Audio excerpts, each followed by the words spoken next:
Bonjour, j'ai vérifié mon enregistrement parce qu'hier on a eu un petit problème d'enregistrement. Allô? C'est moi qui joue un petit peu trop avec ça, le nouveau logiciel. Amen, amen. Mais t'as pas assez qu'il y en a perdu 3 heures, pas grave. On a loué le Seigneur quand même. Puis moi qui venais de dire, prenez votre liberté. Ne vous gênez pas, ben non, vous avez pu ne pas vous gêner. C'est que j'avais fait des essais pour essayer d'améliorer l'image, le son et tout ça. Fait que en faisant ça, ben, j'avais fait un petit essai aussi pour le départ. Fait que j'avais mis ça à 30 secondes. Fait que à 30 secondes, tout s'est arrêté l'enregistrement. Fait qu'on s'excuse, c'est des petites choses que je fais. Là, je suis en train de faire des petits essais comme ça.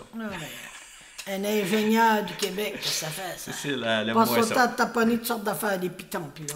Fait qu'aujourd'hui, ça devrait fonctionner. À date, je suis rendu 1 minute et quelques, puis tout fonctionne. Fait que on est encore en train d'enregistrer. Touche plus les pitons. Touche plus. Fait que tantôt aussi, on avait un petit problème de son, mais je l'ai réglé avant qu'on enregistre. Fait qu'on vous souhaite la bienvenue, puis qu'on puisse louer le Seigneur ensemble. Les chants sont là en haut de notre tête. Puis soyez bénis. On commence avec Nous sommes venus pour te rencontrer. Amen. Nous sommes venus pour te rencontrer, Seigneur. Nous allons ouvrir nos cœurs. Nous sommes venus pour te rencontrer, Seigneur. Nous allons ouvrir nos cœurs. Hosanna, nous te saluons. Emmanuel, nous t'aimons. Nous sommes venus pour te rencontrer, Seigneur. Nous allons ouvrir nos cœurs. Nous sommes venus pour te rencontrer, Seigneur. Nous allons ouvrir nos cœurs. Hosanna, nous te saluons. Emmanuel, nous t'aimons. Nous sommes venus pour te rencontrer, Seigneur. Nous allons ouvrir nos cœurs. En lui nous avons la vie, le mouvement et l'être. En lui nous avons la vie, le mouvement et l'être. Faites un son joyeux. Oui, tu peux chanter tout seul, moi je te laisse faire. Moi. On va recommencer donc. En lui nous avons la vie, Le mouvement et l'être. en lui nous avons La vie, le mouvement et l'être. Faites un son joyeux, chantez au Seigneur de tout votre cœur.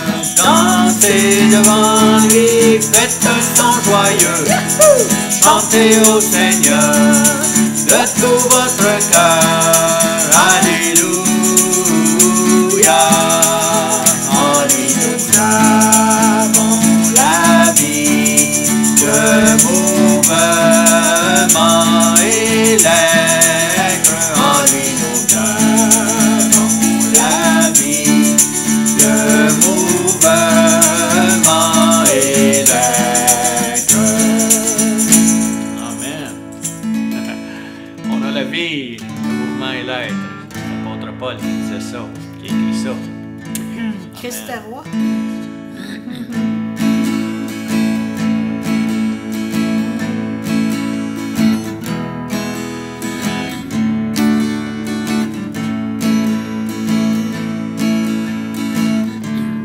commence comment? Ah oui, ici.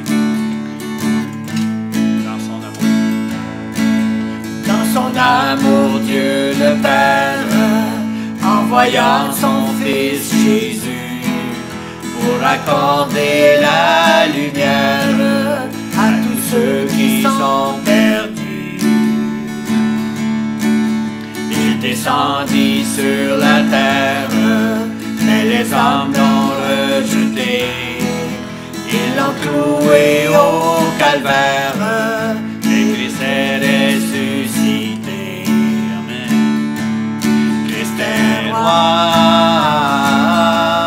Christ est roi, Christ est roi des rois. Christ est roi, Christ est roi, Christ est roi des rois. Les croyants de tous les âges portent son nom sur leur cœur. Dans l'épreuve, ils gagnent courage, car le Dieu est un sauveur. Ils vont par toute la terre annoncer le Fils béni, fiers de porter leur bannière sur laquelle il est écrit. Amen. Alléluia. Christ est roi, Christ est roi, Christ est roi des rois. Christ est roi, Christ est roi, Christ est roi des rois. Un jour les chrétiens du monde seront rassemblés par lui. Ils sortiront de leur tombe, car en lui ils ont la vie. Ils fermeront un royaume, la terre sera leur pays. Leur hymne sera un psaume à la gloire du Messie. Alléluia. Christ est roi, Christ est roi, Christ est roi des rois. Christ est roi, Christ est roi, Christ est roi des rois. Amen. Merci Seigneur. Tu es le roi des rois, Seigneur. Le Seigneur des seigneurs. Alléluia. Jésus, tout pour Jésus.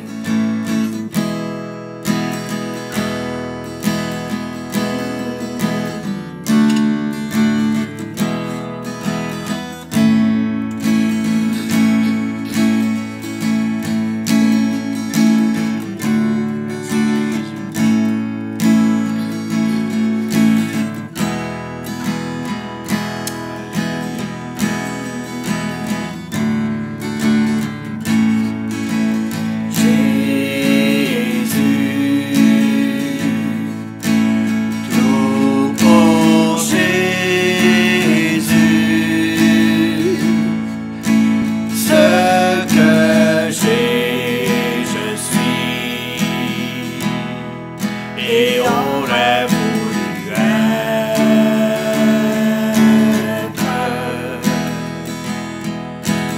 Jésus, tout pour Jésus, ce que j'ai, je suis, et aurait voulu être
j'aurais voulu être.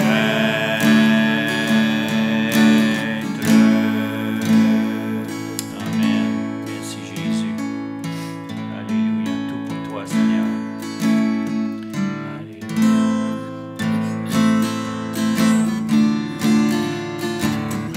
Dieu de compassion.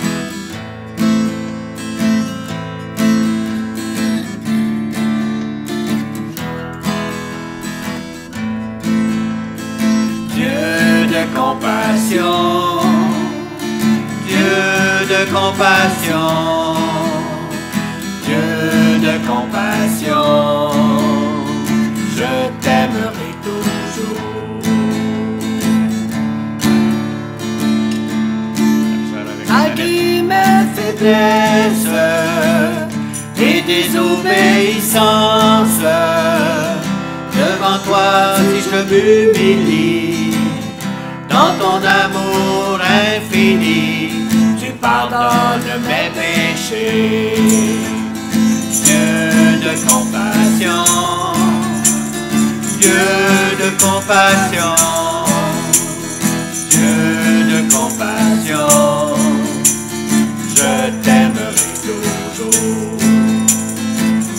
Même si je t'oublie et m'éloigne de toi, tu attends avec patience le jour de ma repentance pour me tendre les bras.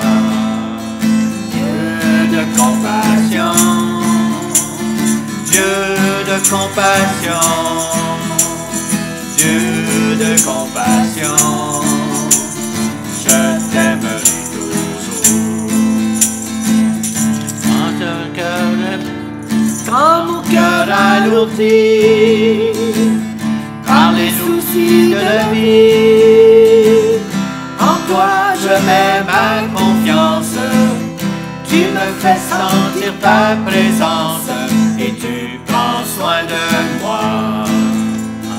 Dieu de compassion, Dieu de compassion, Dieu de compassion, je t'aimerai toujours, je t'aimerai toujours. Amen. La manette à me faire. Prends mon âme, puis prends la ma patience. Et que ta flamme. C'est quoi le titre? Oh, prends mon âme. Ouais, prends ma patience aussi. Ça fait beaucoup de choses à gérer, hein? Amen. Merci, Seigneur. On a du fun, pareil. Prends ma patience. Je suis en train de broyer. Faut pas prier. Si je commence à prier, Seigneur, donne-moi la patience. Il va te la faire. Je vais être éprouvé pas mal. Amen. Merci, Seigneur. Bon. Oh, prends mon âme. Oh, prends mon âme, prends-la, Seigneur, et que ta flamme brûle dans mon cœur. Que tout mon être vibre pour toi, sois seul mon maître, ô divin roi.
je crie la nuit, le jour. Entends ma plainte, sois mon soutien. Calme ma crainte, toi mon seul bien.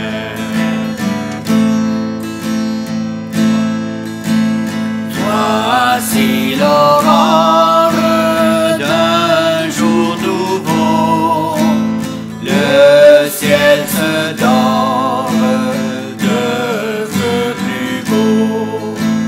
Jésus s'apprête, pourquoi gémir devant nos têtes, il va venir.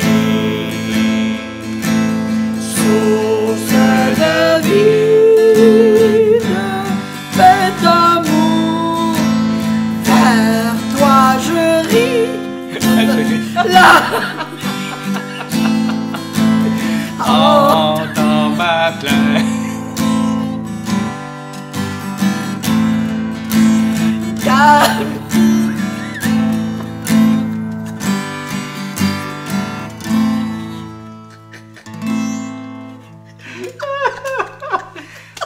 Pourquoi t'as pas arrêté? Parce que la manette qui me donne du trouble. J'essayais, tu sais, quand elle saute, je clique dessus, puis elle me saute là, je clique, puis elle marche pas. Je clique encore, elle marche pas. Puis elle va me sauter un champ, non, même pas. Aïe, aïe. Aïe, aïe, aïe, on a du fun. Merci Seigneur. C'est lui qui est notre source de vie, de paix, d'amour, de joie aussi.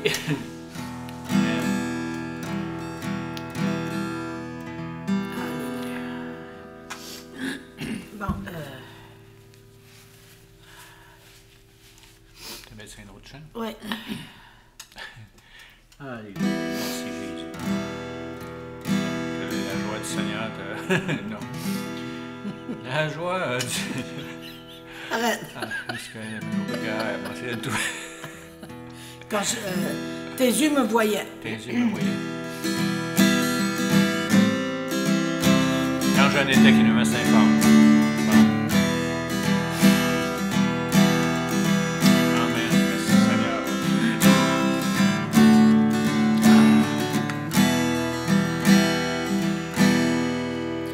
Quand je n'étais qu'une masse informe, tes yeux. On sera pas capable. Alors, commence. OK, on prend notre sérieux, là. Ça, c'est bien trop sérieux, mon sang. Ah, Seigneur, c'est la parole de Dieu, par exemple, c'est le psaume 139. Je sais pas si Dieu rit avec nous autres. Je sais pas si vous riez avec nous autres, mais... Ah, Seigneur, on va essayer.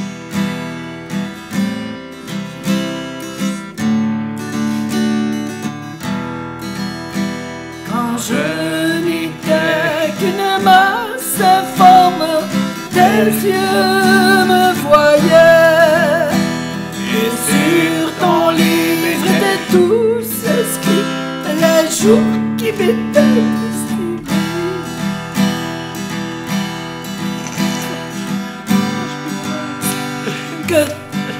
Que t'es, ben change-la la pinouche, là. On va chanter un chant plus rythmé, parce que là, je suis OK, bon, OK. Ah ouais. Ah, c'est quoi donc? La joie du Seigneur, IJKL. On va en essayer une avec la joie du Seigneur, au moins. On va être dans le thème. La joie du Seigneur. On a tout ça ici, non? On va faire le pot pourri, tiens. On fait deux, pareil, hein? On fait deux. Ah, ça n'a pas de bon sens. C'est la puissance de Dieu. Tiens, on va y aller avec ces C'est la puissance de Dieu qui me garde vivant, qui me garde vivant, qui me garde vivant. C'est la puissance de Dieu qui me garde vivant. C'est Jésus qui me garde vivant. Alléluia, alléluia, alléluia. Alléluia, alléluia, l'agneau. Alléluia,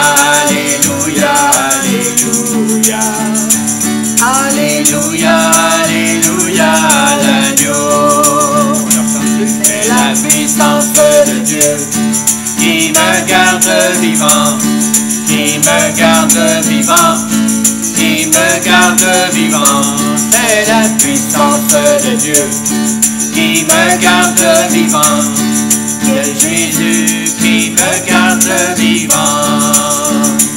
Alléluia, Alléluia, Alléluia. Alléluia, Alléluia, l'agneau. Alléluia, Alléluia, Alléluia. Alléluia, Alléluia, l'agneau. Nos armes de combat ne sont pas charnelles, elles sont puissantes, elles sont puissantes. Nos armes de combat ne sont pas charnelles, elles sont puissantes par la vertu de Dieu. Sont fortes pour renverser des forteresses, elles sont puissantes, elles sont puissantes, elles sont fortes pour renverser des forteresses. Elles sont puissantes par la vertu de Dieu. Libéré, Christ m'a libéré, libéré, oui j'ai la victoire, libéré du péché de son pouvoir. Gloire à Dieu, Jésus m'a vraiment libéré, libéré, libéré. Christ m'a libéré, libéré, oui j'ai la victoire, libéré du péché de son pouvoir. Gloire à Dieu, Jésus m'a vraiment libéré. Je suis heureuse car Jésus m'a sauvé, dans son amour il m'a tout pardonné. Voilà pourquoi je me mets à chanter. Je suis heureux car Jésus m'a sauvé. Je suis heureux car Jésus m'a sauvé. Dans son amour il m'a tout pardonné. Voilà pourquoi je me mets à chanter. Je suis heureux car Jésus m'a sauvé. Quel bonheur! Bonheur! Jésus m'a sauvé. Quel bonheur! Jésus m'a sauvé. Quel bonheur! Jésus m'a sauvé. Oh, gloire et alléluia! Jésus m'a sauvé. Satan m'avait lié, Jésus m'a libéré. Satan m'avait lié, Jésus m'a libéré. Satan m'avait lié, Jésus m'a libéré. Oh, gloire et alléluia, Jésus m'a sauvé. Je pensais que je l'avais. Mais finalement, je l'ai pas. Amen. Merci Seigneur. Alléluia. Merci Jésus. On a du fun. En tout cas, la joie du Seigneur est notre force. Hein? C'est ça que ça dit.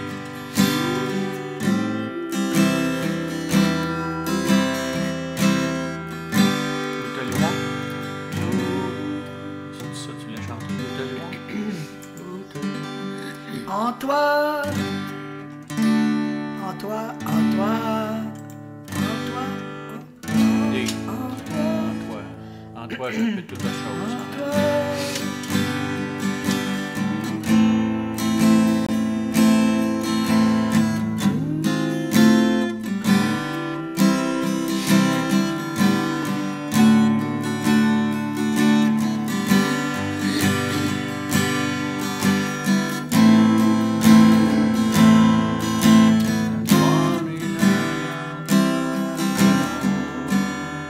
C'est ça.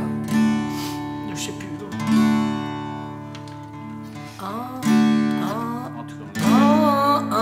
En toi, je peux toutes choses. Ce qui me semble impossible est possible avec toi. yeux, afin que je puisse voir la gloire et la grandeur de mon roi.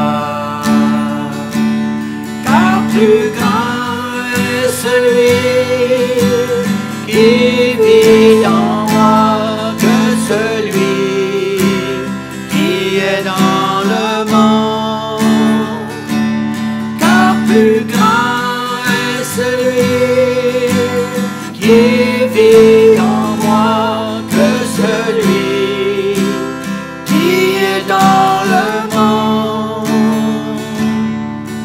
En toi, je peux toutes choses.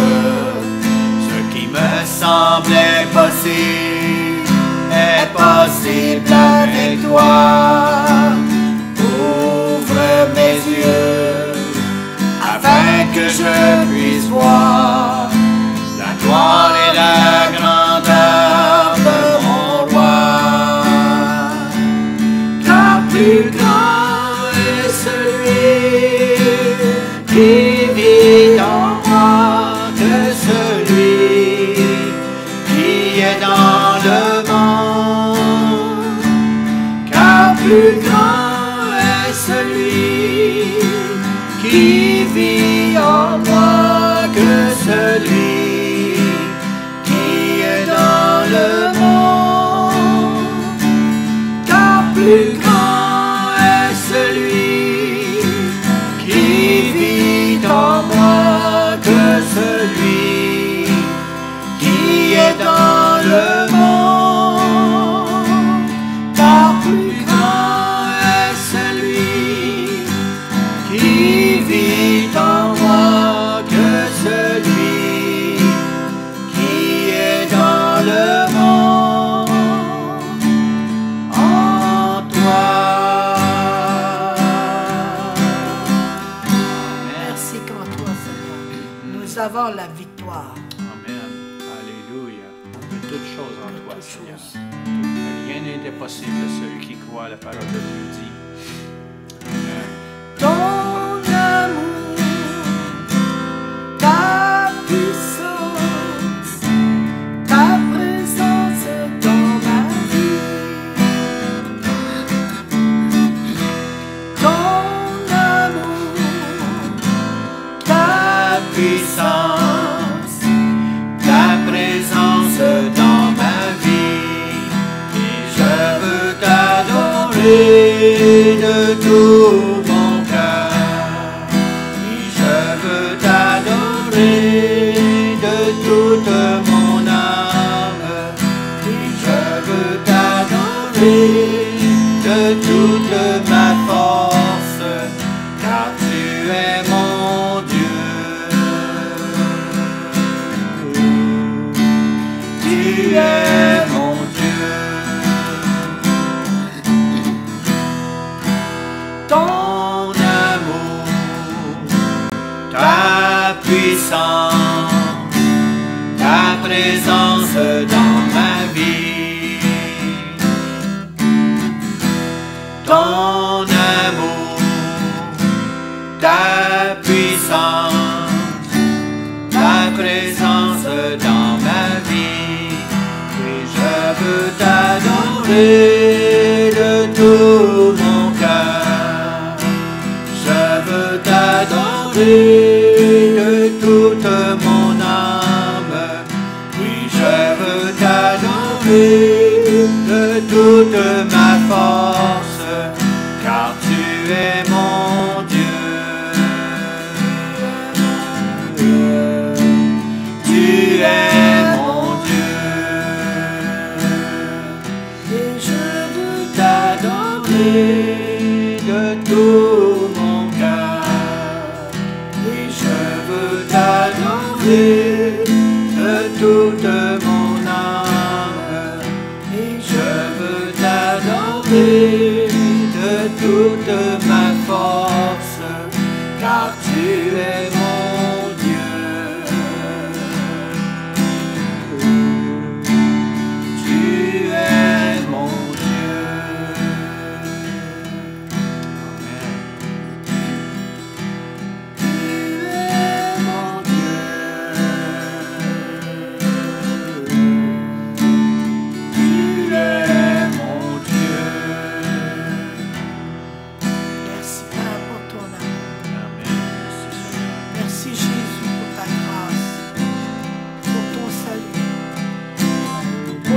vie éternelle. On sera toujours avec toi, Seigneur, éternellement. Merci. Merci. Merci pour ton esprit. Guide nos pas, Seigneur.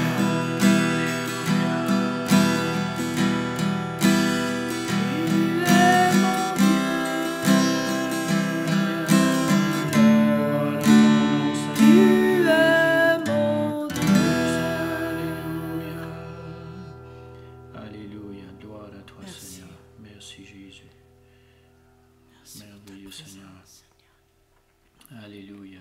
Gloire à toi, Seigneur. La Bible dit que, parce qu'on liait comme des bons tantôt, mais c'est dans le Proverbe 17, verset 22, hein, ça dit « Un cœur joyeux est un bon remède, mais un esprit abattu dessèche les os. » Fait que, n'ayons pas un esprit abattu, parce que ça va nous affecter. Nous attrister, nous affecter. Nous affecter aussi physiquement parlant. Moi, je suis convaincu de ça. Et on est convaincus les deux. Hein. Ouais. Puis, c'est vrai, dessèche les os, ça peut être de l'arthrite puis des choses comme ça. Lorsqu'on a un esprit abattu, on vit dans l'abattement, dans le manque de pardon, ces choses-là. C'est vraiment, ça attaque le système au niveau physique, notre système, notre personne. Notre âme aussi, ça nous...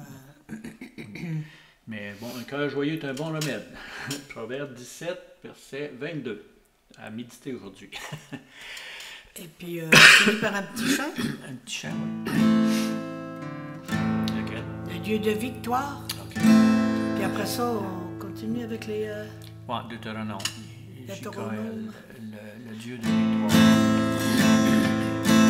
Le Dieu de victoire habite en moi. Le Dieu de victoire habite en moi. Je marche non par la vue, mais par la foi. Le Dieu de victoire habite en moi. Le Dieu de victoire habite en moi. Le Dieu de victoire habite en moi. Je marche non par la vue, mais par la foi. Le Dieu de victoire habite en moi.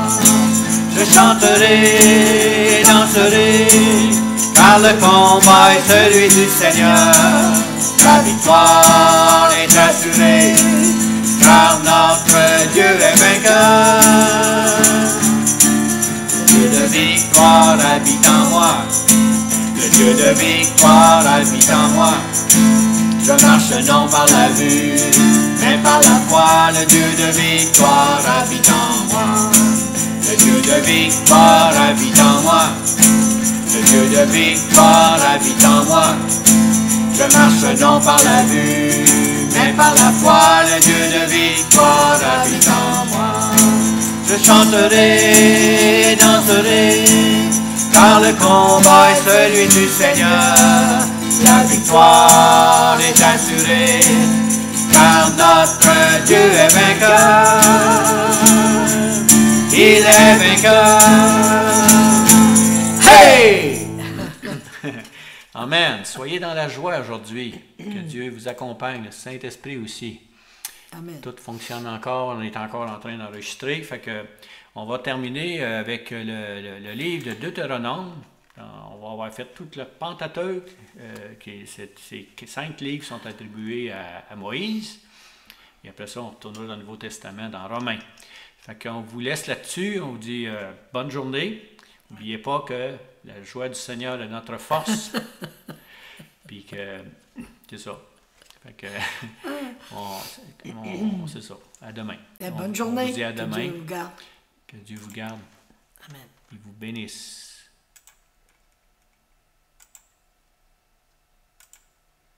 Le livre de Deutéronome est le 5e livre de la Bible et le dernier livre de la Torah.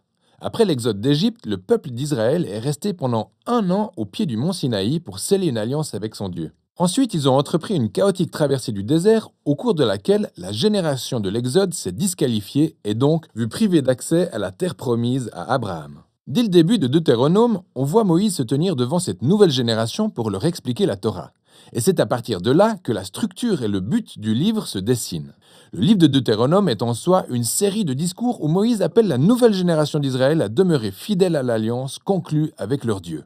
La partie centrale du livre sert de récapitulatif des lois, qui dictent les termes de l'alliance entre Dieu et Israël. Certaines de ces lois sont nouvelles, mais plusieurs d'entre elles sont des rappels des lois précédemment données au mont Sinaï. Et c'est en fait de là que le livre tire son nom. Ça vient du mot grec deutéronomion qui signifie deuxième loi. Et ces lois sont encadrées aux extrémités par 2 sections du discours de Moïse.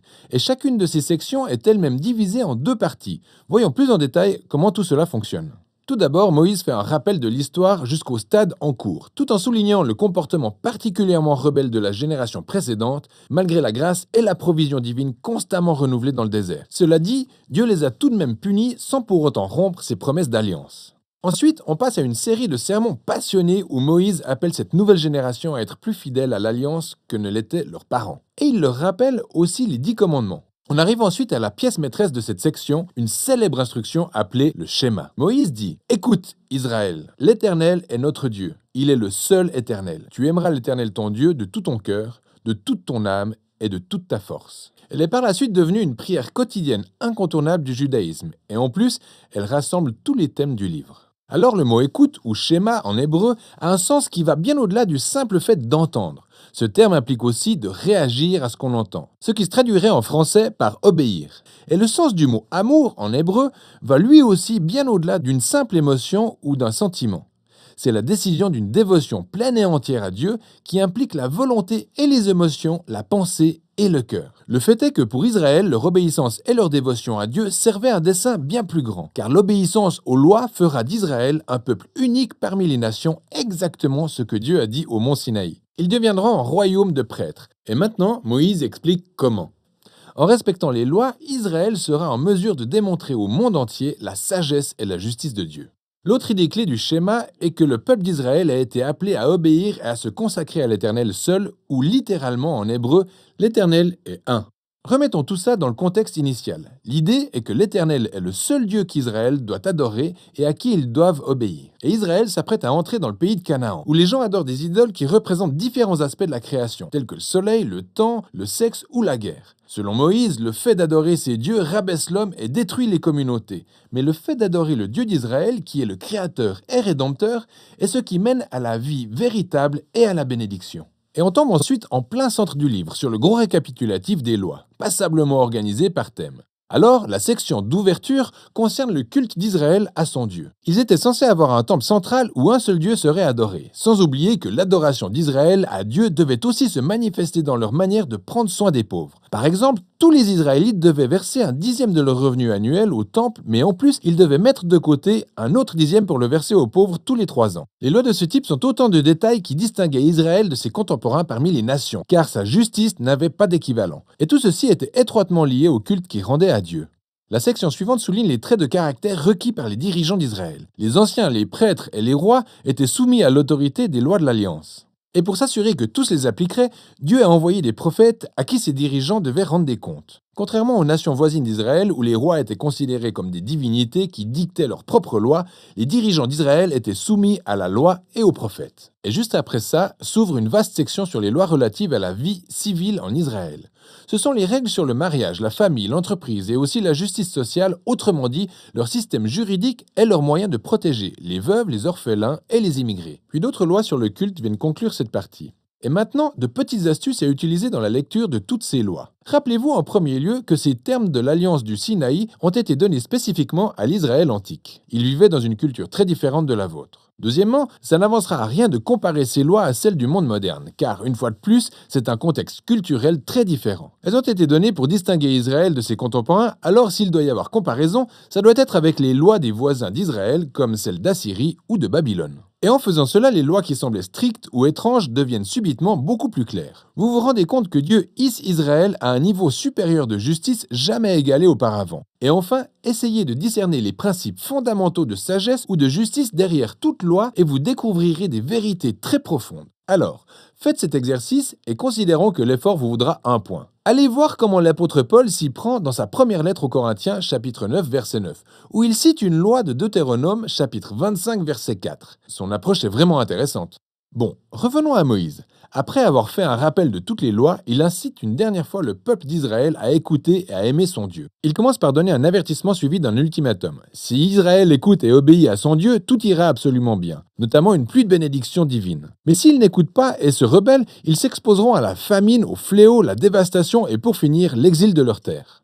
Et tout de suite après, Moïse les oblige à faire un choix. Il leur dit: aujourd'hui, je mets devant vous la vie ou la mort, la bénédiction ou la malédiction, le bien ou le mal. Choisissez donc la vie en aimant le Seigneur votre Dieu, en écoutant ce qu'il dit. Moïse continue en disant: je sais qu'après ma mort, vous allez vous rebeller, vous détourner de Dieu et finir par être exilés. Ce qui est quelque peu déprimant, mais en même temps, il les fréquente depuis des décennies et il devient évident qu'il sait qu'en ne pas avoir des attentes trop élevées. Cela dit, tout n'est pas perdu, selon Moïse. Un jour, alors qu'Israël sera en exil, Moïse dit qu'à un moment, ils se tourneront vers leur Dieu qui, selon ses propres termes, circoncira vos cœurs afin que vous puissiez l'aimer de tout votre cœur, de toute votre âme et vivre. Alors, cette métaphore révèle un profond dérèglement qu'Israël porte en son cœur. Il est entêté et endurci. En fait, ce dérèglement au cœur est propre à toute l'humanité. On peut même remonter jusqu'à la rébellion dans le jardin, où les humains ont commencé par se saisir de l'autonomie vis-à-vis de Dieu, en voulant redéfinir le bien et le mal par eux-mêmes, et ont de ce fait dégradé le bon monde de Dieu. Mais un jour, dit Moïse, Dieu fera quelque chose qui transformera les cœurs de son peuple afin qu'il puisse véritablement l'écouter et l'aimer du fond du cœur, pour qu'il puisse expérimenter la vraie vie. Et cette promesse est celle qui a été reprise plus tard par les prophètes bibliques Jérémie et Ézéchiel, l'espoir d'un cœur nouveau. Pour finir, Moïse achève son discours sur un poème mêlant mise en garde et bénédiction. Ensuite, il escalade une montagne où il meurt, amorçant ainsi la conclusion de la Torah. Tous les éléments clés de l'intrigue sont bien identifiés, mais quant à l'issue du récit biblique concernant la manière dont tout va s'articuler, c'est le flou total. Mais quand la postérité de la femme va-t-elle venir et vaincre le mal ? Comment Dieu va-t-il sauver le monde entier et bénir toutes les nations par le biais de cette famille ? Comment la sainteté de Dieu peut-elle tolérer une réconciliation avec un peuple constamment en rébellion ? Et comment Dieu va-t-il transformer les cœurs de son peuple ? Pour en découvrir les réponses, il suffit de continuer à lire. Mais pour l'heure, voilà ce dont il est question dans le livre de Deutéronome.